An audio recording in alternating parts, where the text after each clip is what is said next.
नमस्कार, मैं doctor Vibha Agnihotri, associate professor, department of anthropology, नारी शिक्षा निकेतन पीजी कॉलेज, लखनऊ से आज बायोलॉजिकल एंथ्रोपोलॉजी के कोर्स कोड BANC 132 के block 4 approaches of biological anthropology के अंतर्गत unit 13, unit 14 and unit 15 cover करने जा रही हूँ। यूनिट 13 में हम लोग ह्यूमन ग्रोथ एंड डेवलपमेंट मतलब मानव वृद्धि और विकास की बातचीत करेंगे। 14 के अंतर्गत मानव आनुवंशिकी ह्यूमन जेनेटिक्स और फिर यूनिट 15 में ह्यूमन इकोलॉजी की बातचीत की जाएगी, मानव पारिस्थितिकी की बातचीत की जाएगी। तो सबसे पहले हम लोग यूनिट 13 लेते हैं, ह्यूमन ग्रोथ एंड डेवलपमेंट। इसमें हम लोग बातचीत करेंगे ह्यूमन ग्रोथ क्या है, मानव वृद्धि के बारे में, मानव विकास के बारे में, और मानव वृद्धि, विकास और मैच्योरिटी, इन तीनों के बारे में भी हम लोग देखेंगे कि क्या इनमें अंतर है। फिर हम लोग कुछ ट्रेंड्स की बात करेंगे, जैसे सेकुलर चेंजेस एंड ट्रेंड्स की बात करेंगे, कैचअप ग्रोथ की बात करेंगे और कैनलाइजेशन की भी बात करेंगे। तत्पश्चात मानव वृद्धि को अध्ययन करने से संबंधित जो मेथड्स हैं, जैसे cross sectional method, longitudinal method और मिक्स्ड लॉन्गिट्यूडनल मेथड, इनकी भी चर्चा की जाएगी। तो सबसे पहले हम लोग ये जाने कि ये मानव वृद्धि और विकास की बातचीत कब से हम लोग कर रहे हैं। हम लोग ये तो अच्छी तरीके से जानते हैं कि शारीरिक मानव विज्ञान का मूल उद्देश्य मानव उद्विकास, प्रजाति विविधता, व्यक्तिगत पहचान और साथ में मानव वृद्धि और विकास का अध्ययन करना रहा है। और प्रारंभ से ही मानव विज्ञानी मानव वृद्धि और विकास के अध्ययन करने में अपनी रुचि रखते हैं। लेकिन सबसे पहला जो एक व्यवस्थित अध्ययन हमको मिलता है वो काउंट फिलबर्ट ने डॉक्यूमेंट किया था एक बच्चे के ऊपर 1759 से 1777 के बीच में। और उनका ये जो डॉक्यूमेंटेशन था, इसको बफन ने हिस्टोरी नेचुरली में पब्लिश किया था। हालांकि हम लोगों को अच्छी तरीके से ये ज्ञात है कि पैलेलिथिक पीरियड में भी जो रॉक पेंटिंग मिलती हैं, वो उनसे भी हमें बहुत कुछ उस अर्ली हिस्टोरिक पीरियड के बारे में भी आइडिया काफ़ी हद तक लगता है कि मानव जो है वो किस तरीके का रहा होगा, उसका आकार क्या रहा होगा। लेकिन मानव वृद्धि और विकास से संबंधित जो रिटन प्रमाण हैं वो हमको 3500 3500 साल पहले से ही मिलते हैं, अभी से लेके 3500 साल पहले मेसोपोटामिया से। तो इस तरीके से बहुत सारे जो हैं हमें काफ़ी सारे अध्ययन हुए हैं जो बताते हैं कि किस तरीके से मानव वृद्धि और विकास का संबंध है मानव शास्त्र में। मानव जीवन का आरंभ एक निषेचित जायगोट मतलब से होता है, जिसमें कई बार कोशिका विभाजन होकर उसके आकार में परिवर्तन होता है। वृद्धि कोशिका विभाजन की गति पर निर्भर होती है। मानव भ्रूणीय कोशिकाओं के आकार में वृद्धि गर्भकाल के 25वें सप्ताह से आरंभ होती है। तत्पश्चात धीरे धीरे ये मानव शरीर का आकार लेने लगता है। हम जानते हैं कि वृद्धि करीब करीब 20 साल तक होती है। मानव की शारीरिक रचना कोशिकाओं एवं उसके मध्य पाए जाने वाले अंतरकोशिकीय द्रव्य, इंटरसेलुलर जो द्रव्य होता है, द्वारा निर्मित होती है। शरीर को बनाने वाले इन दोनों भागों में वृद्धि होती है। परिणाम स्वरूप कोशिकाएं संख्या में तथा अंतरकोशिकीय द्रव्य मात्रा में बढ़ने लगते हैं।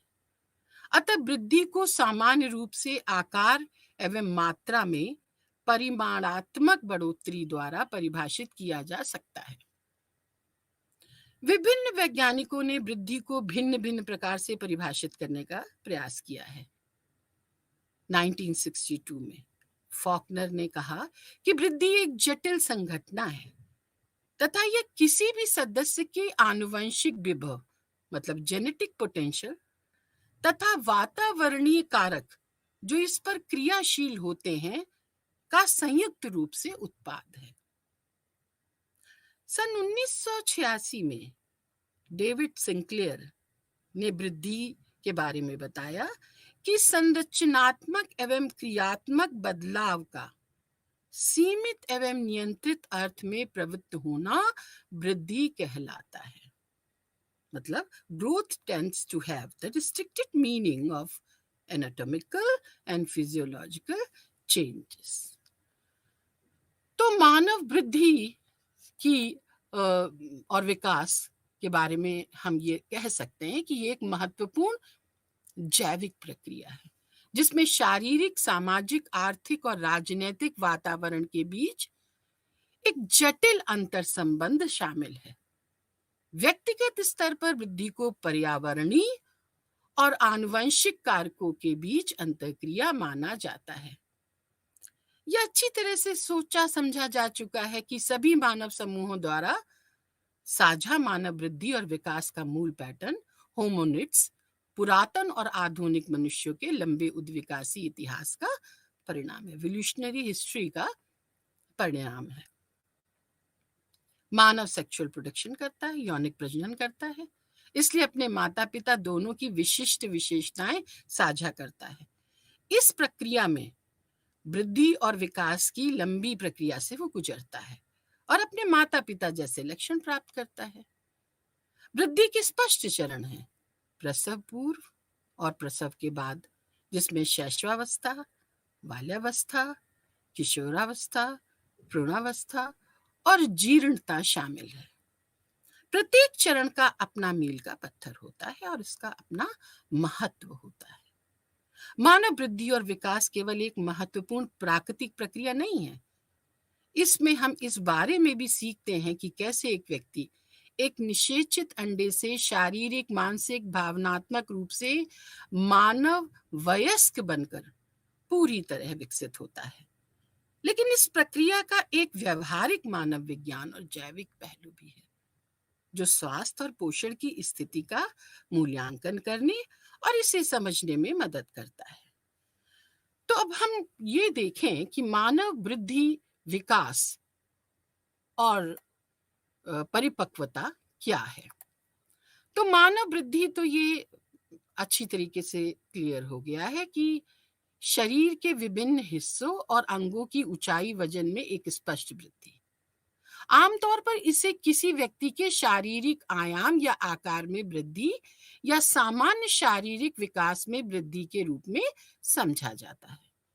यह वृद्धि विभिन्न पर्यावरणीय और आनुवंशिक कारकों जैसे कि निर्जातीयता, जलवायु, आहार और जीवन शैली से प्रभावित होती है। तो मानव विकास क्या है? ह्यूमन डेवलपमेंट की बात अगर हम करें तो मानव विकास को मानव शरीर की संरचना, रूप और आकार में प्रगतिशील परिवर्तन के रूप में परिभाषित किया गया है, जिसमें इसकी कार्य प्रणाली में वृद्धि भी शामिल है। विकास की अवधि के आधार पर मानव विकास सदैव क्रमिक और प्रगतिशील और विविध रूपों में विविधतापूर्ण होता है। मानव वृद्धि, विकास और परिपक्वता की अगर हम बात करें तो कई बार हम लोग वृद्धि और विकास शब्द का उपयोग समान रूप से करते हैं, लेकिन ये गलत है। हालांकि दोनों ही शब्दों का उपयोग व्यक्तियों में होने वाले परिवर्तनों के संदर्भ में किया जाता है, लेकिन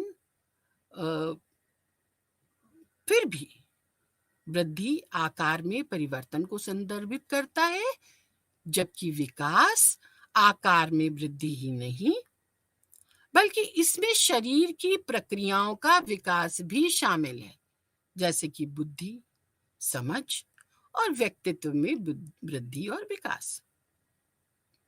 वृद्धि वह प्रक्रिया है जिसे आसानी से मापा जा सकता है, लेकिन विकास में ऐसा नहीं है।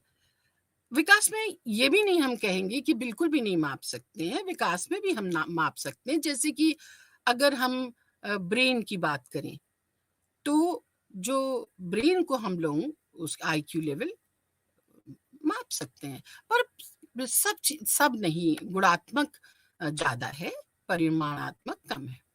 तो वृद्धि, ग्रोथ, केवल तब तक जारी रहती है जब तक कि एक व्यक्ति परिपक्वता प्राप्त नहीं कर लेता, लेकिन जीवन भर व्यक्ति का विकास जारी रहता है।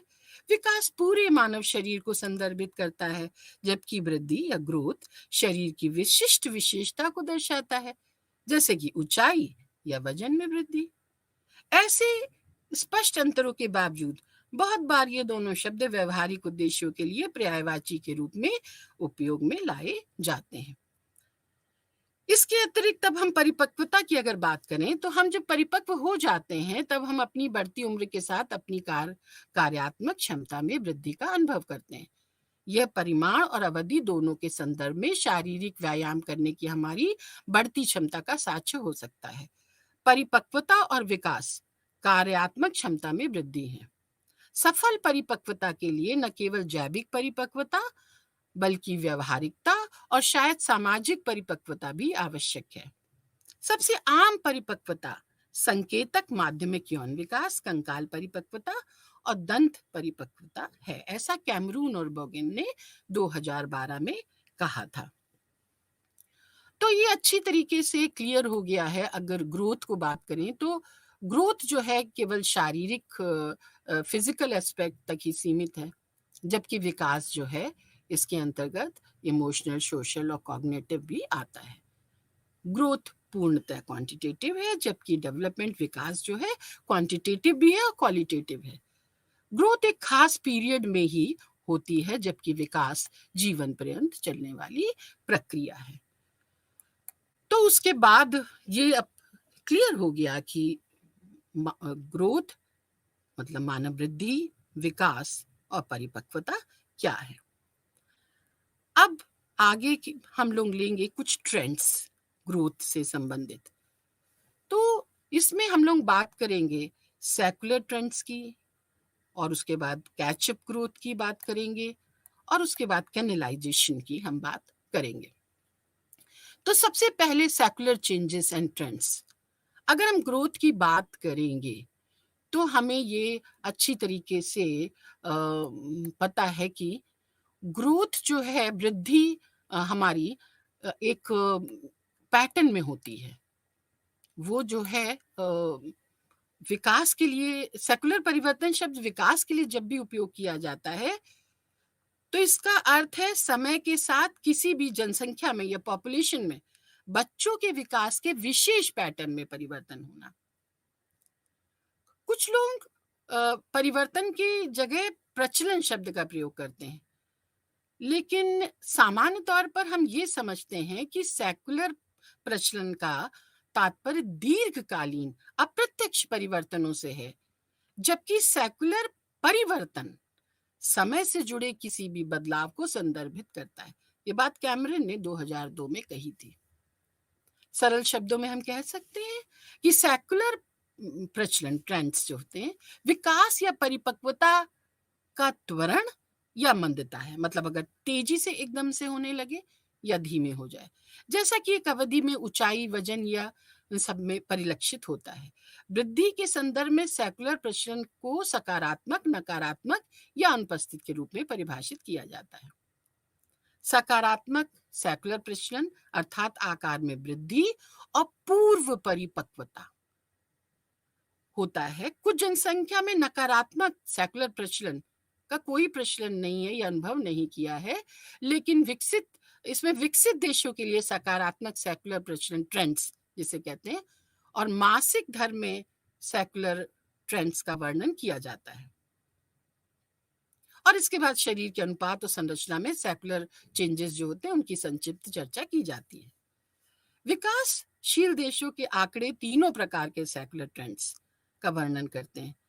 जैसे जनसंख्या के कुछ क्षेत्रों में जो मीनाकी होती है रजोदर्शन में, आकार और उम्र में सकारात्मक परिवर्तन दिखाई देता है, जबकि अन्य सेकुलर परिवर्तन या नकारात्मक सेकुलर परिवर्तन का कोई सबूत नहीं मिलता है।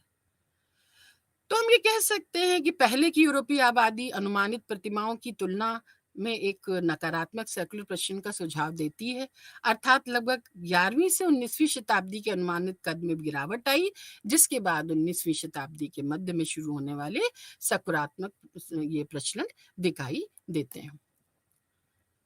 अब इसमें क्या है कि अगर हम थोड़ा सा बात करें कि क्या है, कभी कभी जैसे अब जापानीज थे उनमें जो आजकल की पॉपुलेशन है उससे उनके पहले के जो पेरेंट्स थे उनकी पॉपुलेशन के साइज में, उनकी हाइट में थोड़ा सा जो ट्रेंड आया है वो थोड़ी हाइट ज्यादा है, और इसका प्रभाव जो है वो माइग्रेशन पे भी बढ़ता है। बोअस ने 1940 में यूरोपियन बच्चों पे क्लासिकल मतलब उनका एक अध्ययन है यूरोपियन बच्चों पे, और उन्होंने बताया है कि किस तरीके से माइग्रेशन होने के बाद वो जो पॉपुलेशन जो पहले थी वो माइग्रेट होने के बाद उनकी जो फिजिक थी उसमें किस तरीके से परिवर्तन दिखाई देता है, और इसको पॉजिटिव उसमें रखा और इसी का निगेटिव भी होता है।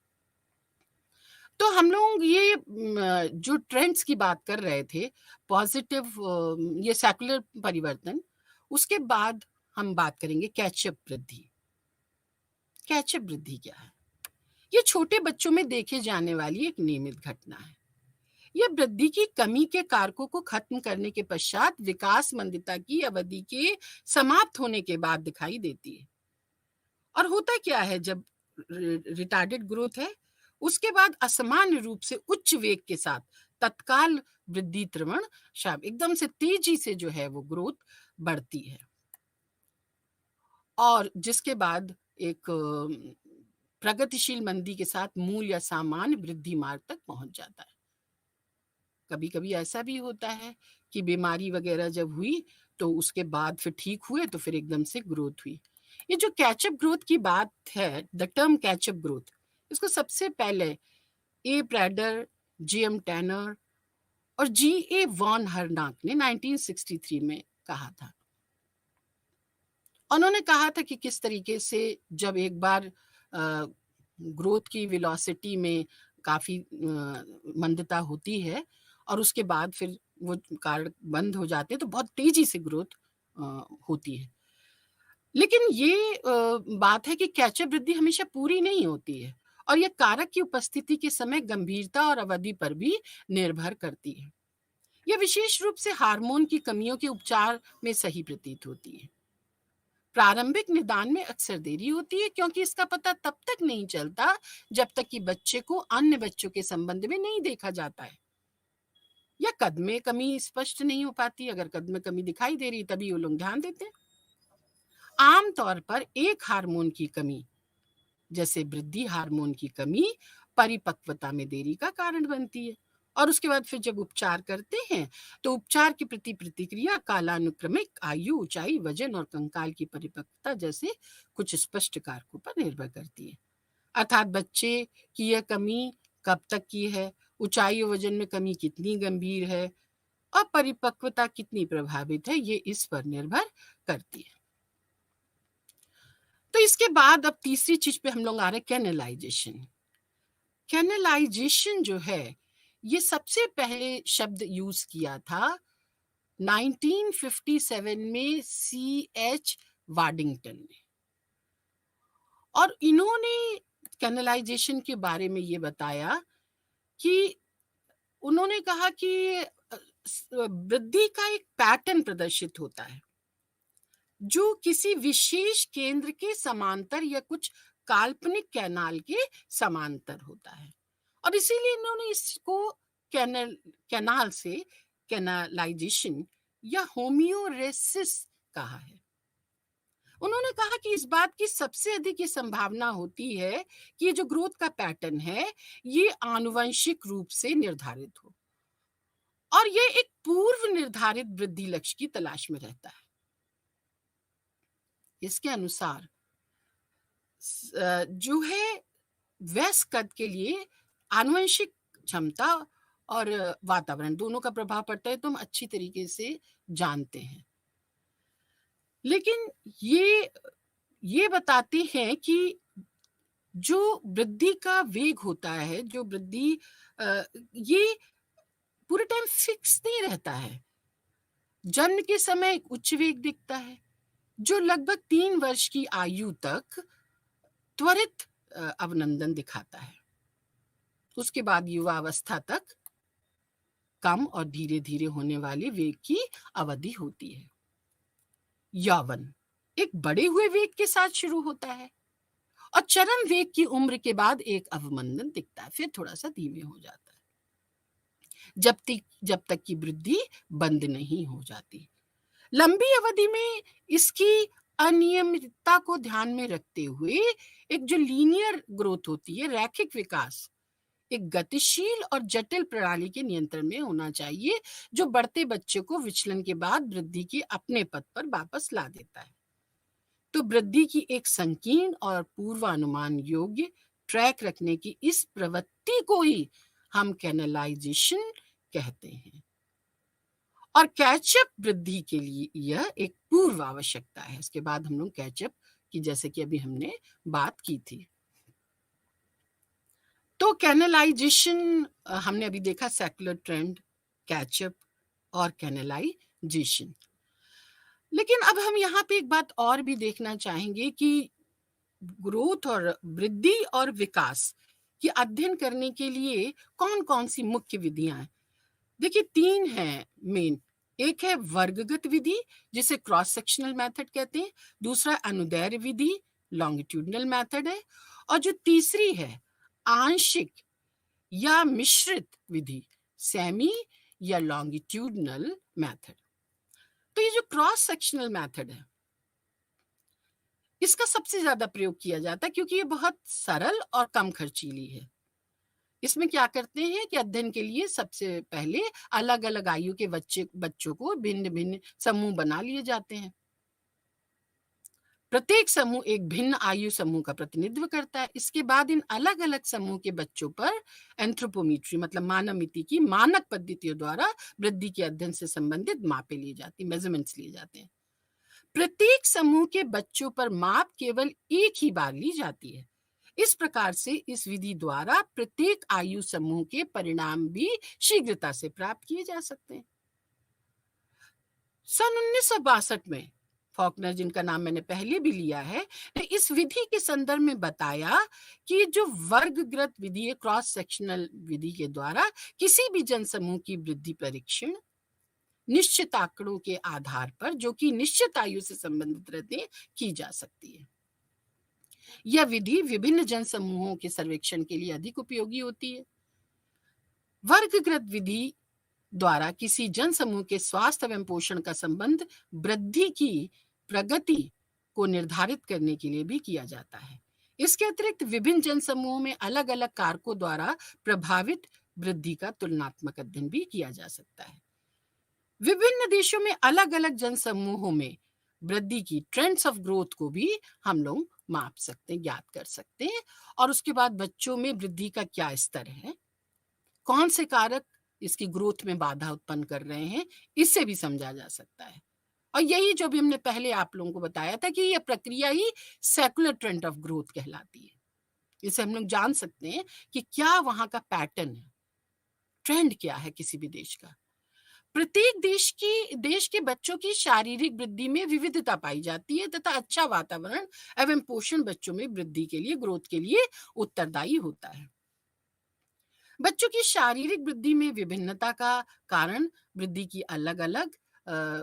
की दर का अलग अलग होना है। यह विविधता वृद्धि की प्रत्येक अवस्था में दिखाई देती है, लेकिन एडोलसेंट पीरियड में, किशोरावस्था में, ये सबसे ज्यादा स्पष्टता से इसको हम देख सकते हैं। और इस अवधारणा को टेम्पो ऑफ ग्रोथ कहा जा सकता है। तो ये जो वर्गगत विधि है, इसमें खासियत क्या है कि इस विधि के अंतर्गत कम समय में अधिक संख्या में लोगों का अध्ययन संभव है। इस विधि द्वारा अध्ययन करने में आर्थिक व्यय भी कम होता है। व्यवहारिक स्तर पर भी इस विधि द्वारा अध्ययन करना आसान है। इस अध्ययन विधि से प्राप्त परिणामों को तुरंत उपयोग में लाया जा सकता है, लेकिन इसमें कुछ डिमेरिट्स भी हैं, इसके कुछ अवगुण भी हैं। वो क्या है? पहला तो ये है कि इस विधि द्वारा बच्चों की वृद्धि से संबंधित प्रतिरूपों का विस्तार पूर्वक अध्ययन नहीं किया जा सकता है। इस विधि के अध्ययन द्वारा विभिन्न बच्चों के वृद्धि दर के अंतर को भी स्पष्ट नहीं किया जा सकता है, और वृद्धि की ग्रोथ की विभिन्न अवस्थाओं, जो विभिन्न स्टेजेस में प्रत्येक बच्चा भिन्न वृद्धि दर दर्शाता है, क्योंकि प्रत्येक बच्चे के वातावरणीय कारक जैसे आर्थिक, सामाजिक स्तर, पोषण, मनोवैज्ञानिक तनाव, पारिवारिक माहौल इत्यादि सब अलग अलग होते हैं। अतः इस विधि द्वारा वृद्धि के अध्ययन से प्राप्त जानकारी को समरूपता की दृष्टि से देखना संभव नहीं हो पाता है। कुछ कमियां लेकिन अच्छाई भी है। तो इन अवगुणों के कारण, ये जो अवगुण हैं, इनके कारण वर्गगत विधि द्वारा आनुवंशिक नियंत्रण के संदर्भ में जानकारी उपलब्ध नहीं हो पाती है। इसलिए वर्गगत अध्ययनों के लिए एक ऐसे मेंडलीय जनसमूहों की आवश्यकता होती है जो कम से कम जीन प्रवाह के संदर्भ में पृथक हो। वर्गगत अध्ययन एक समान आयु समूह में किया जाना चाहिए, और यह समूह भी बड़ा होना चाहिए। समूह के प्रत्येक बच्चे की आयु का आकलन टैनर द्वारा बताए गए जो है दशमलव उम्र कैलेंडर के अनुसार, मतलब डेसिमल एज कैलेंडर द्वारा ही किया जाना चाहिए। तो इसी कमी को इस पूरा करने के लिए एक और विधि भी अपनाई जाती है, जिसे हम लोग लॉन्गिट्यूडनल मेथड या अनुदैर्ध्य विधि कहते हैं। इसमें इस विधि के अंतर्गत विभिन्न बच्चों के माप जन्म से परिपक्वता तक लगातार प्रत्येक वर्ष के अंतराल पर लिया जाता है। यह विधि विशिष्ट सदस्यों की वृद्धि प्राप्त ज्ञात करने के लिए अधिक उपयुक्त होती है। इस विधि में समय अधिक लगने के कारण अन्वेषक को बच्चों तथा उनके माता पिता से लंबी अवधि तक सहयोग प्राप्त करना कठिन भी होता है, लेकिन इसमें कुछ गुण हैं, इसके कुछ फायदे हैं। इस विधि द्वारा वृद्धि से संबंधित परिणाम सर्वश्रेष्ठ होते हैं, क्योंकि प्रत्येक बच्चे की वृद्धि का आकलन उसके पर्यावरण के अनुरूप किया जा सकता है। वृद्धि के कुछ आयामों की जानकारी केवल इस विधि द्वारा ही की जा सकती है, और इस विधि के प्रत्येक बच्चे की वृद्धि दर के अंतर का एक निश्चित अंतराल पर अध्ययन किया जा सकता है, लेकिन कुछ कमियां हैं। लॉन्गिट्यूडनल मेथड की, अनुदैर्ध्य विधि के कुछ कमियां हैं, क्योंकि इसमें सबसे पहली तो वही कमी जो मैंने पहले बताई कि समय बहुत लगता है, जिससे ग्रोथ के वृद्धि के निर्धारण में भी विलंब होता है, और धन भी ज्यादा खर्च होता है, क्योंकि लंबे समय तक इसमें जो डेटा एकत्र किया जाता है, न्यास एकत्र किया जाता है, तो ऐसी संभावना भी हो जाती है कि जिस बच्चों पे हम अध्ययन कर रहे हैं वो अध्ययन हेतु निर्धारित बच्चे उस समय उपलब्ध ना हो पाए। तो फिर ये दोनों जो थे, क्रॉस सेक्शनल और लॉन्गिट्यूडनल, इसको मिलाते हुए जो तीसरी है आंशिक या मिश्रित अनुदैर्ध्य विधि, सेमी और मिक्स्ड लॉन्गिट्यूडनल मेथड का प्रयोग किया जाता है, और इसे मिश्रित अनुदैर्ध्य विधि कहा जाता है। क्यों? क्योंकि इस विधि द्वारा अधिकतम जानकारी प्राप्त करने के लिए विशेष सांख्यिकीय तकनीकों का प्रयोग किया जाता है, और इसमें कई तकनीकें मिश्रित होती हैं। व्यवहारिक रूप से इसकी संभावना बहुत कम होती है कि एक विशेष बच्चों के समूह को प्रत्येक वर्ष लंबे समय तक मापा जा सके, क्योंकि कुछ बच्चे जिन पर अध्ययन किया जा रहा है निश्चित रूप से किसी कारणवश छोड़कर भी जा सकते हैं, और उनके स्थान पर उसी आयु वर्ग के नए बच्चे जुड़ जाते हैं। तो देखिए ये मिक्सिंग हो गई ना। इसके अतिरिक्त इस विधि के अंतर्गत अल्पकालिक अनुदैर्ध्य अध्ययन भी किया जा सकता है, जिसकी अवधि 1 से 2 वर्ष की होती है। तो जन्म से परिपक्वता की विभिन्न अवस्थाओं के अध्ययन के लिए बच्चों की अलग अलग आयु के जो समूह बना लिए जाते हैं, जैसे पहला समूह 0 से 6 वर्ष का, दूसरा 5 से 11, तीसरा 10 से 16 और चौथा 15 से 20 वर्ष तक का होगा।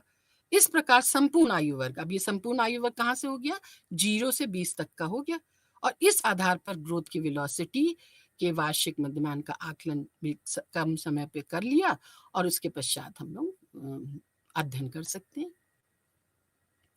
लेकिन इसका ठीक है, मिश्रित अनुदैर्ध्य अध्ययन का सबसे महत्वपूर्ण लाभ यह है कि ये शुद्ध अनुदैर्ध्य अध्ययन की तुलना में आर्थिक रूप से सस्ता और कम समय लेने वाला होता है।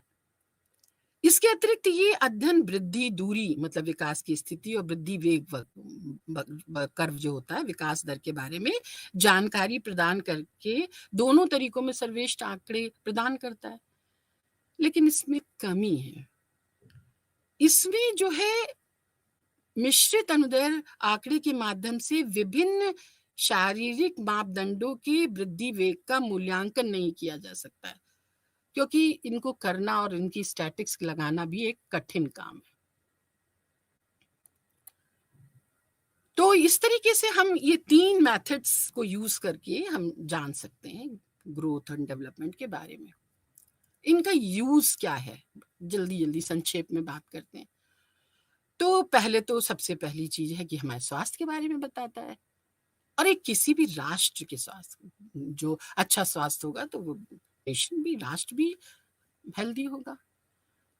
स्वास्थ्य की स्थिति से पता चलती है। अब हम बीएमआई निकालते हैं या कुपोषण है या क्या है, सब हम इसी से जान सकते हैं। कुपोषण और बीमारियों से जुड़ी स्थिति से के बारे में बताता है। मानव वृद्धि और विकास के अध्ययन ऐसी जानकारी प्रदान करते हैं जो खेल के चयन में सुविधा प्रदान करते हैं। खिलाड़ियों के लिए तय किए जाने वाले खेल, वस्त्र, फर्नीचर, उपकरण, कार्यस्थल की डिजाइन, फॉरेंसिक विज्ञान में पहचान, स्वास्थ्य की स्थिति के लिए जो स्टैंडर्ड बनाए जाते हैं वो इसी की सहायता से कर सकते हैं। और इसके अतिरिक्त मानव वृद्धि विकास का विषय विभिन्न भौगोलिक स्थानों को बाधित करने वाले कारकों और विशाल सामाजिक सांस्कृतिक विविधता का अनुभव करने के लिए दुनिया भर में मानव आबादी की विविधताओं का विश्लेषण करने में भी मदद करता है। तो इस तरीके से हम लोगों ने ह्यूमन ग्रोथ एंड डेवलपमेंट की चर्चा करी यूनिट 13 के अंतर्गत। अब हम लोग बात करेंगे यूनिट 14। यूनिट 14 में बहुत संक्षेप में मानव आनुवंशिकी, ह्यूमन जेनेटिक्स की बात की जाएगी। इसमें हम लोग थोड़ा सा जानेंगे कि इसका शारीरिक मानव विज्ञान से क्या संबंध है मानव आनुवंशिकी का, और उसके अलावा इसके हिस्ट्री और डेवलपमेंट की भी बात करेंगे, यूजेनिक्स की बात करेंगे, बायोकेमिकल जेनेटिक्स की, cytogenetics, population genetics, clinical genetics, इसका स्कोप क्या है, और लास्ट में जो आजकल बहुत ही ज्यादा हम लोग जिसकी चर्चा कर रहे हैं वो है ह्यूमन जीनोम प्रोजेक्ट। तो इसकी भी हम लोग थोड़ी बहुत चर्चा करेंगे। जो विश्व स्वास्थ्य संगठन 2002 में आनुवंशिकी को कहा गया है, यह आनुवंशिकता का अध्ययन है। मानव आनुवंशिकी आनुवंशिकी की शाखाओं में से एक है जो मानव आनुवंशिक विविधता, इसके स्रोतों और संचरण से संबंधित होती है। मानव आनुवंशिकी का अध्ययन हमें खुद को बेहतर ढंग से समझने में सक्षम बनाता है। रोग के आनुवंशिक योगदान को उजागर करने, स्वास्थ्य को बेहतर बनाने, मानव विकास को समझने और चिकित्सा पद्धतियों को विकसित करने के लिए यह आवश्यक है। मानव आनुवंशिकी में विविधता का अध्ययन करने के लिए विभिन्न तरीकों का उपयोग किया जाता है। इसमें ट्रांसमिशन जेनेटिक्स, प्रजनन जीवों और वंशानुक्रम, इनहेरिटेंस के तंत्र को समझने के लिए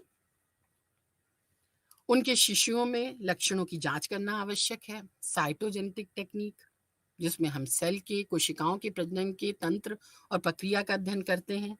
मॉलिक्यूलर टेक्निक, जिसमें रिस्ट्रिक्शन विश्लेषण और पुनर्संयोजन की बातचीत हम लोग करते हैं। डीएनए, इसमें डीएनए को काटना और जोड़ना आता है। प्रवर्धन तकनीक जैसे पीसीआर, पीसीआर में क्या 30 चक्रों में डीएनए के छोटे टुकड़े की 10 अरब प्रतियां बनाना।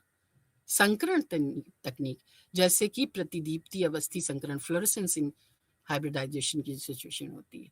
विभिन्न डीएनए नमूनों की तुलना करने में और किसी दिए हुए नमूने में विशिष्ट आधार अनुक्रम की पहचान करने में स्वचालित अनुक्रमण तकनीक, मतलब डीएनए की अनुक्रम विशिष्ट क्षेत्र और यहां तक कि जीव के पूरे जीनोम का अध्ययन करने में। और माइक्रोएरे तकनीक में मतलब एक प्रयोग में जीन के उत्परिवर्तन, म्यूटेशन और अभिव्यक्ति की पहचान करने में। ऐसा माना जाता है, ऐसा अनुमान लगाया गया है कि अगर हम 6 गुणे 106 बेस जोड़े दो मानव के बीच भिन्न होते हैं और प्रत्येक 1000 बेस जोड़े पर दो व्यक्तियों के बीच एक अलग बेस होता, आधार होता है, और इसे एकल न्यूक्लियोटाइड बहुरूपता, सिंगल न्यूक्लियोटाइड पॉलीमॉर्फिज्म के रूप में जाना जाता है। जीनोम स्तर पर अगर हम बात करें, ह्यूमन जीनोम प्रोजेक्ट की बात हम करेंगे आगे, जीनोम स्तर पर दो व्यक्ति 0.1% से भिन्न होते हैं। और अन्य प्रकार की विविधताएं प्रतिलिपि संख्या विभिन्नताएं, मतलब जिसमें डुप्लीकेशन और विलोपन, दोहराव और विलोपन आता है, और प्रतिलिपि तटस्थ विविधताएं हैं जो कम बार होती हैं। ये देखा गया है कि 85% आनुवंशिक विविधता आबादी के भीतर होती है। स्टोरी और लोगों ने 2007 में ये बताया था, और 15% विविधता आबादी के बीच होती है। तो आनुवंशिक विविधता sickle cell anaemia, cystic fibrosis और जो मस्कुलर डिस्ट्रॉफी जैसी बीमारियों से जुड़ी है। विविधता ऐसा नहीं है कि हमेशा नुकसान ही है, ये फायदेमंद भी होती है। जैसे सिकल सेल ट्रेट की अगर हम बात करते हैं, तो हमें सिकल सेल एनीमिया की अगर बात करते हैं तो वहाँ पे हम लोग विषम लोगों को मलेरिया के लिए स्थानीय क्षेत्र में लाभप्रद भी पाया गया है। फिजिकल एंथ्रोपोलॉजी का ह्यूमन जेनेटिक्स से क्या संबंध है? हमें ये तो पता ही है कि शारीरिक मानव विज्ञानी मानव के जैव सांस्कृतिक उद्विकास का अध्ययन करते हैं। मानव लक्षणों के वंशानुगत संचरण के ज्ञान के बिना उद्विकास तो हम समझ ही नहीं सकते हैं। पीढ़ियों से संचित आनुवंशिक परिवर्तनों के परिणाम स्वरूप उद्विकासवादी परिवर्तन होते हैं, इवोल्यूशनरी चेंजेस होते हैं। शारीरिक मानव विज्ञानियों को मानव में विविधताओं की व्याख्या करने और जो एक मॉडल होता है उससे आनुवंशिक जानकारी प्राप्त करने के लिए ये प्लान्ड होते हैं, ये इसका अध्ययन करते हैं। किसी भी विशेष आबादी में विशेष लक्षणों की आवृत्ति पर उद्विकासवादी शक्तियों के प्रभाव को समझने के लिए आनुवंशिकी विदों द्वारा आणविक जो मॉलिक्यूलर टेक्निक्स हैं उनका उपयोग किया जाता है। जाति वृत्ति, फाइलोजेनेटिक जो लिंक्स हैं इनको पता करने के लिए, इवोल्यूशनरी अनुक्रम, उद्विकासी अनुक्रम की व्याख्या करने के लिए, और आबादी के प्रवासन जो पैटर्न को समझने के लिए आनुवंशिक सिद्धांतों का उपयोग किया जाता है।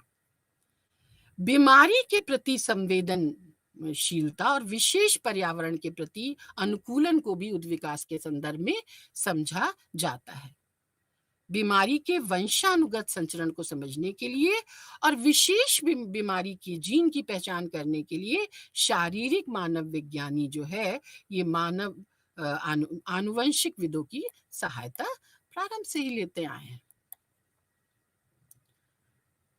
इसके इतिहास के बारे में थोड़ा सा हम लोग जल्दी जल्दी नजर डालें तो अगर हम देखेंगे कि ये आज की बात नहीं है।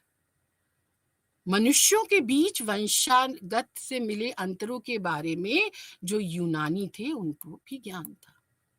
अरस्तु ने वंशागत के सिद्धांत का प्रस्ताव रखा था और उन्होंने ये बताया था, तब बिल्कुल ज्ञान वैसा ठीक नहीं होगा जैसा आज है, लेकिन फिर भी ज्ञान था।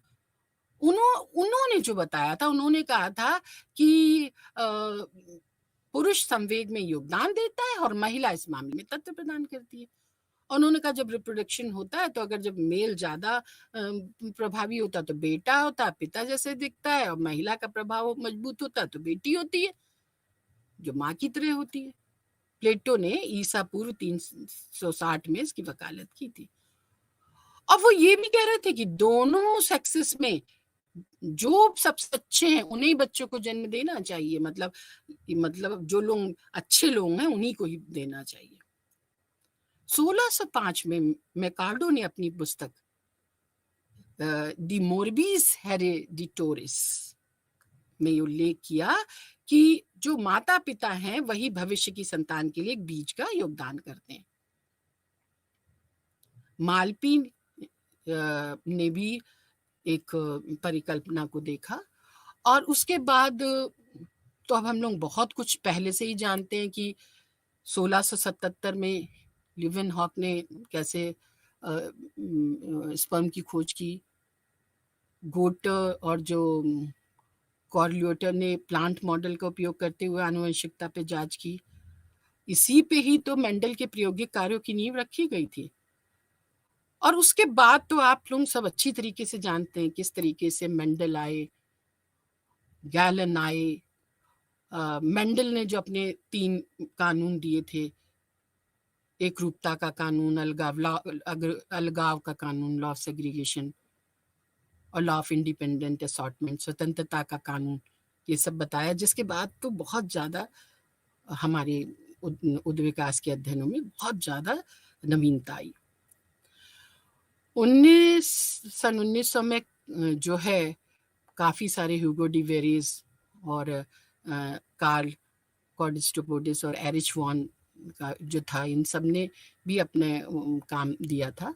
1865 में 2 मानव आनुवंशिकी के 2 प्रतिमान पेश किए गए थे। एक गैलन द्वारा दिया गया था बायोमेट्री, और दूसरा मेंडल द्वारा, हम लोग जानते हैं मेंडलिज्म का सिद्धांत आया। तो ये थोड़ा सा हम लोग ने इतिहास के बारे में बातचीत की। गैलन ने अपनी हेरिडिटरी टैलेंट एंड कैरेक्टर, वंशानुगत प्रतिभा और चरित्र नामक 2 अपने शोध पत्र प्रकाशित किए थे 1865 में, और उन्होंने अपने लंबे जीवन काल के कारण वंशानुगत अध्ययन के लिए मानव विषय में जो भी परेशानियां आई उसके बारे में उन्होंने कहा। उन्होंने कहा कि किस तरीके से हम इसकी कमियों को दूर कर सकते हैं। तो मानव आनुवंशिकी का इतिहास हम लोग जानने के बाद थोड़ा सा हम लोग इसकी कुछ शाखाओं की बातचीत करेंगे, जिसमें सुजननिकी यूजेनिक्स की बात सबसे पहले करते हैं, बहुत जरूरी है। क्या है यूजेनिक्स? इस शब्द का प्रयोग इंग्लैंड के वैज्ञानिक फ्रांसिस गाल्टन ने सन 1883 में किया था। वे इसे एक ऐसा विज्ञान मानते हैं जो किसी मानव समुदाय के सर्वोत्तम व्यक्तियों के मध्य प्रजनन द्वारा चयनित प्रजनन, सेलेक्टिव रिप्रोडक्शन के द्वारा उस जन समूह के आनुवंशिक गुणों के सुधार से संबंधित है। सुजननिकी का लक्ष्य, यूजेनिक्स का लक्ष्य मानव प्रजाति में जन्मजात विशेषताओं को सुधारना तथा समुचित प्रजनन द्वारा श्रेष्ठ वंशानुक्रमण प्राप्त करना होता है। ये जो शब्द है अंग्रेजी भाषा के यूजेनिक्स, सुजननिकी शब्द अंग्रेजी भाषा में यूजेनिक्स शब्द का हिंदी रूपांतरण है। यूजेनिक शब्द ग्रीक भाषा के यूजीन शब्द से बना है, जिसका अर्थ होता है वेल बॉर्न।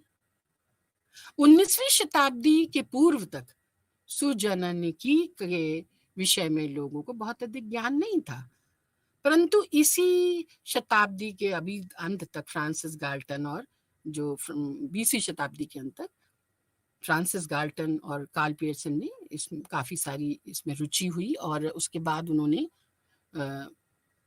इसके बारे में बताया। उन्होंने बताया कि मानव के श्रेष्ठ मानव प्रजाति के लिए श्रेष्ठ लक्षणों को जन्म देना और उन्हें बनाए रखना इसके अंतर्गत सम्मिलित होता है। तो गाल्टन कहते हैं कि सुजननिकी वह विज्ञान है जिसका संबंध उन सभी प्रभावों से होता है जो प्रजाति की जन्मजात विशेषताओं में सुधार चाहते हैं। वेंचेस्टर क्या कहते हैं कि सुजननिकी मानव प्रजाति के सुधार के लिए आनुवंशिकी के नियमों के उपयोग से संबंधित है। तो इतना तो हम लोग समझ ही गए कि ये मानव जाति के सुधार से संबंधित है। ये जो यूजेनिक्स होती है ये पॉजिटिव सकारात्मक यूजेनिक्स भी होती है, नेगेटिव भी होती है। सकारात्मक में क्या करते हैं कि जो डिजायरेबल अच्छे लक्षण है, वांछनीय लक्षण है, मानवीय गुणों और मात्रा में उनकी वृद्धि की जाती है। तो ऐसे व्यक्तियों के प्रजनन को बढ़ावा दिया जाता है जिसमें वांछनीय आनुवंशिक गुण विद्यमान हो, जिससे कि भावी पीढ़ी की संतानें जो है वो बेटर हो, आनुवंशिक रूप से अधिक सक्षम हो, योग्यतम हो। और इस तरीके का जब हम लोग इस बढ़ावा देते हैं तो अच्छी बेटर हमारा पॉपुलेशन भी बेटर होती है। तो क्या किया, इनमें कुछ उपाय किए जाते हैं। वांछित गुणों वाले लोगों का जो है विवाह कराया जाए, कृत्रिम गर्भाधान और जन समूह में श्रेष्ठ गुणों की बहुलता लाना। हालांकि मानव के संबंध में ये सब इतना आसान नहीं है।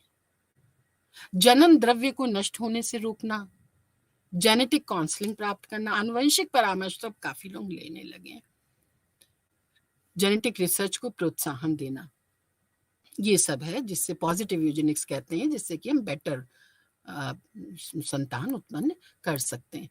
लेकिन निगेटिव यूजेनिक्स, नकारात्मक सुजननिकी क्या है? इसमें हम लोग उन व्यक्तियों के प्रजनन पर रोक लगाते हैं जिनमें अवांछनीय और घातक लक्षण उपस्थित होते हैं। डेवनपोर्ट के अनुसार नकारात्मक सुजननिक कार्यक्रम के दौरान झरने की उस तेज धार को रोका जाता है जो दोष युक्त एवं जो हीन वंशानुक्रमण के जीव द्रव्य प्रोटोप्लाज्म को पोषित करता है। तो इसमें उस तरीके की चीजें जो होती हैं वो जो किसी भी तरीके से नुकसान कर सकती हैं, तो उसमें रोक लगाई जाती है। और इसके लिए क्या करते हैं, आनुवंशिक असामान्य व्यक्तियों के विवाह में रोक, कि भाई आप अगर विवाह करेंगे तो आपके बच्चे फिर ऐसे होंगे। दूसरा ये भी कर सकते हैं, शारीरिक या मानसिक दृष्टि से दोषयुक्त व्यक्तियों का स्टरलाइजेशन कर दें। जन्म से पूर्व निदान, प्रीनेटल डायग्नोसिस, आनुवंशिक परामर्श जो पॉजिटिव में भी की जाती थी, जेनेटिक काउंसलिंग, और आनुवंशिक अभियंत्रिकी मतलब जेनेटिक इंजीनियरिंग की भी बातचीत यहाँ हम लोग कर सकते हैं। तो ये तो हुआ यूजेनिक्स, ह्यूमन जेनेटिक्स की कुछ और शाखाओं की चर्चा। एक है बायोकेमिकल जैव रासायनिक आनुवंशिकी, बायोकेमिकल जेनेटिक्स। ये क्या है? जैव रासायनिक आनुवंशिकी वंशानुगत इकाइयों की संरचनाओं और उनके कार्यों के रसायन विज्ञान के संदर्भ में परिभाषित करती है। बैडल ने कहा था 1945 में। जैव रासायनिक आनुवंशिकी नैदानिक जैव रसायन के संदर्भ में विरासत में मिली जो मेटाबॉलिक संबंधी बीमारियां हैं वो की जन्मजात त्रुटि के अध्ययन से संबंधित है और जो मेंडेलियन वंशानुक्रम का पालन भी करती है। इन विकारों से कई मेटाबॉलिज्म में कई जीन जो रिस्पॉन्सिबल होती हैं। कुछ मामलों में ऐसे विकारों के नैदानिक लक्षण वयस्कता तक, एडल्ट होने तक दिखाई देते हैं, जबकि कुछ मामलों में वे जन्म से मौजूद होते हैं। तो मानव जैव रसायन में विरासत में मिले अंतरों का वैज्ञानिक अध्ययन हम लोग इसमें करते हैं और ये सबसे पहले गैरेट के टाइम से शुरू हुआ था। सन 1902 में उन्होंने लैंसेट में एक शोध पत्र प्रकाशित किया था जिसका शीर्षक था the incidence of alkaptonuria, a study in chemical individuality. इसमें उन्होंने पहले इस तरह के मतभेदों के जैविक महत्व पर ध्यान आकर्षित किया था और 1909 में गैरेट ने इनबॉर्न एरर्स ऑफ मेटाबॉलिज्म के शीर्षक से मोनोग्राफ प्रकाशित किया और वर्ष 1931 में उन्होंने शीर्षक इनबॉर्न फैक्टर्स ऑफ डिजीज शीर्षक से एक पुस्तक प्रकाशित की और ये प्रस्तावित किया कि आनुवंशिकता उन बीमारियों के लिए कारक है जो केवल मेटाबॉलिज्म चयापचय की जन्मजात त्रुटियों के लिए विशिष्ट नहीं है। गैरेट ने जैव रासायनिक आनुवंशिकी की नींव भी रखी थी, जैव जो बायोकेमिकल जेनेटिक्स है इसकी भी नींव भी रखी थी। इसी तरीके से साइटोजेनेटिक्स की बात अगर करें तो वो क्या है, मेंडल के नियम के पुनः प्राप्ति के बाद 1902 में लक्षणों के उत्तराधिकार के कई सिद्धांत और नियम की खोज की गई। सन 1902 में वॉल्टर एस सटन ने आनुवंशिकता के गुणसूत्र सिद्धांत का प्रस्ताव दिया, जिसमें उन्होंने आनुवंशिकता के मेंडेलियन इकाई जो कारक है, मेंडेलियन फैक्टर के व्यवहार को चित्रित किया और गुणसूत्रों के समांतर पाया। वॉल्टर एस सटन ने प्रस्तावित किया कि मेंडल की आनुवंशिकता इकाइयां जो फैक्टर्स हैं वो गुणसूत्रों पर स्थित होती हैं। अर्धसूत्री विभाजन के परिणाम स्वरूप गुणसूत्र पर स्थित कारकों के जोड़े लक्षण निर्धारित करने वाले कारकों के साथ अलग हो जाते हैं, और सटन की खोज ने साइटोलॉजी और जेनेटिक्स शब्द को मिलाकर के एक शब्द बनाया जिसको हम लोग कहते हैं साइटोजेनेटिक्स। साइटोलॉजी सूक्ष्म जीवित इकाइयों कोशिकाओं का एक अध्ययन है जिसमें पौधों और जानवरों का निर्माण होता है।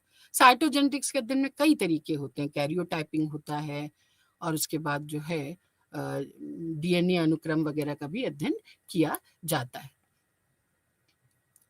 एक और है जनसंख्या आनुवंशिकी, पॉपुलेशन जेनेटिक्स। ये तो इसकी चर्चा तो हम समय समय पे करते ही रहते हैं। ये आनुवंशिकी की वह शाखा है जिसमें जीवों की जनसंख्या में जो उद्विकासवादी परिवर्तन है वो संबंधित होते हैं, और ये उद्विकासवादी सिद्धांत को एक गणितीय आधार भी प्रदान करती है। यह अपेक्षाकृत समय के अंतराल में प्रजातियों के भीतर होने वाले परिवर्तनों से संबंधित है, और उद्विकासवादी परिवर्तन को हम पहले भी जानते हैं, कई पहले के लेक्चर में भी बताया कि माइक्रो इवोल्यूशन और मैक्रो इवोल्यूशन की अगर हम बात करते हैं तो हमें ये जो पॉपुलेशन जेनेटिक्स की बात हमें करनी बहुत ही जरूरी होती है। जनसंख्या आनुवंशिकी समय के साथ आनुवंशिक भिन्नता में परिवर्तन, आनुवंशिक अंतर और समानता से भी संबंधित है, और इसको जो भी पॉपुलेशन है इसके अंतर जो है ये हम दो तरीके से देख सकते, उसके अंदर और बाहर। तो हम ये जब तक इसका अध्ययन नहीं करेंगे बुद्ध विकास को तो समझ ही नहीं सकते। समय की कमी है तो इसलिए हम लोग थोड़ा आगे बढ़ रहे हैं। अब नैदानिक या क्लिनिकल आनुवंशिकी की बात भी संक्षिप्त में कर लेते हैं। ये क्या है? आनुवंशिकी रोगी और आनुवंशिक रोगों के वाहक के प्रबंधन में बुनियादी आनुवंशिक ज्ञान की अवधारणाओं का प्रयोग करके ये क्लिनिकल जो है निदान प्रदान किए जाते हैं। तो ये जो आनुवंशिक बीमारियों को सटीक निदान प्रदान करता है, और इससे हम लोग बता सकते हैं कि कौन सी चीजें होती हैं। इन पारंपरिक नैदानिक तकनीकों में रेडियो इमेजिंग, अल्ट्रासोनिग्राफिक अध्ययन, इलेक्ट्रोफिजियोलॉजिकल जांच, हिस्टोपैथोलॉजिकल परीक्षा, जैव रासायनिक अध्ययन और कई भी बहुत सारी चीजें शामिल इसके अंतर्गत आती हैं। आनुवंशिक विकारों के नैदानिक वर्गीकरण में 5 प्रमुख अलग अलग रोग श्रेणियां: क्रोमोसोमल विपतन, जन्मजात विकृतियां, चयापचय, माइटोकॉन्ड्रियल चयापचय मतलब जो मेटाबॉलिज्म की है, माइटोकॉन्ड्रियल विकारों और प्रणालीगत आनुवंशिक सिंड्रोम की भी जन्मजात त्रुटियां इसके अंतर्गत आती है, और जिसके इस जो ह्यूमन जेनेटिक्स की शाखा के अंतर्गत उससे संबंधित निदान प्रदान किए जाते हैं। तो हम लोगों ने ये देखा कि मानव आनुवंशिकी का जो है ये किस तरीके से क्षेत्र है, विभिन्न उसमें स्वास्थ्य में भी है, इवोल्यूशन के में है, रोगों के उसके लिए है कि किस तरीके से किसी भी पॉपुलेशन में जो कैसे बेटरमेंट के लिए भी हम लोग कर सकते हैं। बहुत सारे इसके क्षेत्र हैं जिससे हम ग्रोथ में भी है हम इसका उपयोग कर सकते हैं। एक चीज और भी यहाँ बिल्कुल संक्षिप्त में बताएंगे, ह्यूमन जीनोम, मानव जीनोम परियोजना। मानव जीनोम परियोजना जो थी ये वॉल्टर गिलबर्ट ने ह्यूमन जीनोम परियोजना के बारे में बताया, और उसके बाद 1984 में रेनाटो डुलबेकानो ने सबसे पहले कैंसर को समझने के लिए ह्यूमन जीनोम जो परियोजना था इसका प्रस्ताव रखा, और फिर उसके बाद बहुत सारी इसमें चर्चा हुई, और आजकल ये बहुत ही ज्यादा इस पे काम हो रहा है मानव के उद्योग विकास को समझने के लिए, क्योंकि हमें पता है कि डीएनए से हम किस तरीके से ये भी जान सकते हैं, बहुत सारी बातें हम लोग जान सकते हैं। जीनोम डेटा की इसका एक डेटा है, इसको हम लोग संग्रहित कर रहे हैं, और इसका काम वैसे 2003 में पूरा हो गया था, और ये माना गया कि ये मानव जीनोम की विस्तृत ज्ञान चिकित्सा और जैव प्रौद्योगिकी में प्रगति के लिए नए रास्ते प्रदान करेंगे। फायदे इसके बहुत सारे, व्यक्तियों के बीच डीएनए की विविधता के प्रभाव का ज्ञान, निदान, उपचार, यहाँ तक कि मानव को प्रभावित करने वाली कई बीमारियों को रोकने के तरीके में भी ये क्रांति ला सकता है। हमारे अतीत को समझने के लिए बहुत सहायक है कि किस तरीके से हम कहाँ से हमारी उत्पत्ति हुई है, ये सब हम जान सकते हैं। अब हम लास्ट सेगमेंट में आ रहे हैं, ह्यूमन इकोलॉजी। तो सबसे पहले इसमें हम लोग एंथ्रोपोलॉजिकल अप्रोच क्या है ह्यूमन इकोलॉजी का, और 3 रूल्स की बात करेंगे इकोलॉजिकल रूल्स की, ग्लॉगर्स, बर्गमैन्स और एलन, और फिर एडेप्टेशन, हीट पे, कोल्ड, हाई एल्टीट्यूड और न्यूट्रिशनल एस्पेक्ट की बातचीत हम लोग करेंगे। ह्यूमन इकोलॉजी जो है ये शारीरिक मानव विज्ञान में बहुत ही ज़्यादा इसकी हम लोग चर्चा करते हैं, क्योंकि इसके अंतर्गत मानव जीवन में होने वाली वृद्धि और विकास जैसे परिवर्तन का तो अध्ययन करते ही हैं, लेकिन इसमें एडेप्टेशन की भी बात हम लोग करते हैं। पारिस्थितिकी, जीवधारियों और वातावरण के बीच अंतर्क्रिया के प्रत्येक पहलू के अध्ययन से संबंधित विज्ञान है। तो जीव जंतुओं तथा पर्यावरण के पारस्परिक संबंध को पारिस्थितिकी से परिभाषित किया जा सकता है, और इसका अध्ययन इसलिए हमारे लिए बहुत ज्यादा आवश्यक हो जाता है। पारिस्थितिकी है क्या जो है, और एंथ्रोपोलॉजी में मैंने तो आपको बताई कि मानव पारिस्थितिकी के मानव वैज्ञानिक परिप्रेक्ष्य में हम ये कहते हैं कि मनुष्य कैसे पर्यावरण से सामंजस्य स्थापित करता है, क्योंकि मानव का संबंध मुख्य रूप से जैविक ही नहीं होता है, वरन वो सामाजिक सांस्कृतिक भी होता है। अतः संस्कृति के विकास का संबंध भी बहुत आवश्यक होता है, और संस्कृति शून्य से विकसित नहीं होती है, और पर्यावरण में भी इसका प्रभाव पड़ता है। तो इसीलिए हमें इसका अध्ययन बहुत ज्यादा इम्पोर्टेंट हो जाता है। इकोलॉजी क्या है? फिर वही है जो जीवित प्राणी है उनके पर्यावरण के साथ जो संबंध होता है उसी को हम इकोलॉजी कहते हैं। इससे संबंधित हम लोग 3 नियम की बात करेंगे। एक तो सबसे पहले 1983 में विल्हेम लेबर्ट ग्लोगर ने प्रतिपादित किया था नियम। उन्होंने कहा था कि गर्म क्षेत्र में पक्षियों और स्तनधारियों की नस्ल ठंडे या सूखे क्षेत्र में रहने वाले नस्ल की तुलना में अधिक गहरे रंग की होती है। यह एक विशिष्ट सामान्यीकरण के रूप में पहचाना जाता है। और उन्होंने कहा कि मेलानिज्म के क्लाइन के बारे में पक्षियों में ग्लोगर का नियम पहली बार देखा गया था। उसके बाद इसमें भेड़ियों में, लोमड़ियों में, बाघ में, खरगोश में भी देखा गया। मानव आबादियों के बीच आमतौर पर देखा गया कि भूमध्य रेखा के करीब गर्म क्षेत्रों में रहने वाले जो लोग हैं उनकी वो भूमध्य रेखा से दूर रहने वाले लोगों की तुलना में गहरे होते हैं। तो ये ग्लोगर का नियम जो है ये इस बात को बताता है। इसके बाद एक और नियम आता है एलन का नियम। एलन जो कहते हैं वो ये कहते हैं कि जो है जो भी प्राणी वो आनुपातिक नियम के बारे में बताते हैं, और ये कहते हैं कि वर्गमन के नियम। अच्छा, पहले हम वर्गमन के नियम के बारे में बात कर लेते हैं।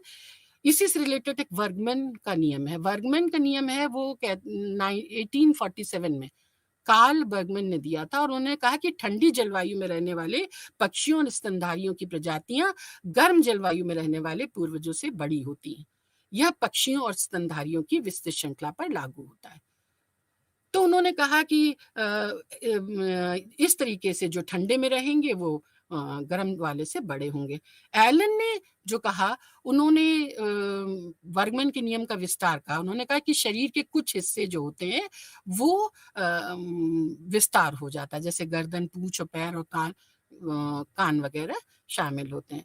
एलन ने पाया कि जो भेड़ियों, लोमड़ियों, खरगोश और जंगली बिल्लियों में फैलने वाले भाग जो ठंडे क्षेत्रों में छोटे होते हैं। इसके बाद हम लोग थोड़ा सा अनुकूलन तो हम लोग ने पहले ही बताया कि मानव प्रारंभ से ही अनुकूलन स्थापित करते आया अपने पर्यावरण के साथ। लेकिन यहाँ पे जो हम बात करने जा रहे हैं कि किस तरीके से वो गर्म स्थान के साथ अनुकूलन करता है। तो अगर वो गर्म स्थान होता है, गर्म में रहता है, तो कैसे हीट होती है, तो वो कैसे पसीना वगैरह निकलता है। अगर ठंडे उसमें रहता है तो किस तरीके से वो वस्त्र उस तरीके के पहनता है, और कपकपी लगने लगती है अपने शरीर के साथ अनुकूलन स्थापित करने के लिए। और उसके बाद अगर वो ऊंचे जगह पे जाता है तो किस तरीके से वहां पे ऊंचाई के हिसाब से उसके बॉडी में चेंजेस आ जाते हैं। और इसी तरीके से फिर वो पोषण संबंधी अनुकूलन भी, जिस जगह पे जहाँ पे जैसी भोजन की नीड होती है वो उस तरीके के भोजन को ग्रहण करता है। तो इस तरीके से मानव जो है वो अगर पसीना आने लगता है तो गर्मी का अनुकूलन होने लगता है और ये काफ़ी सारी शारीरिक चीज़ों से भी प्रभावित होती है। तो इस तरीके से जैसा मौसम होता है उसी के हिसाब से मानव शरीर में अनुकूलन भी स्थापित होता है। इसी के साथ मैं आपकी वाणी को विराम देती हूँ। नमस्कार।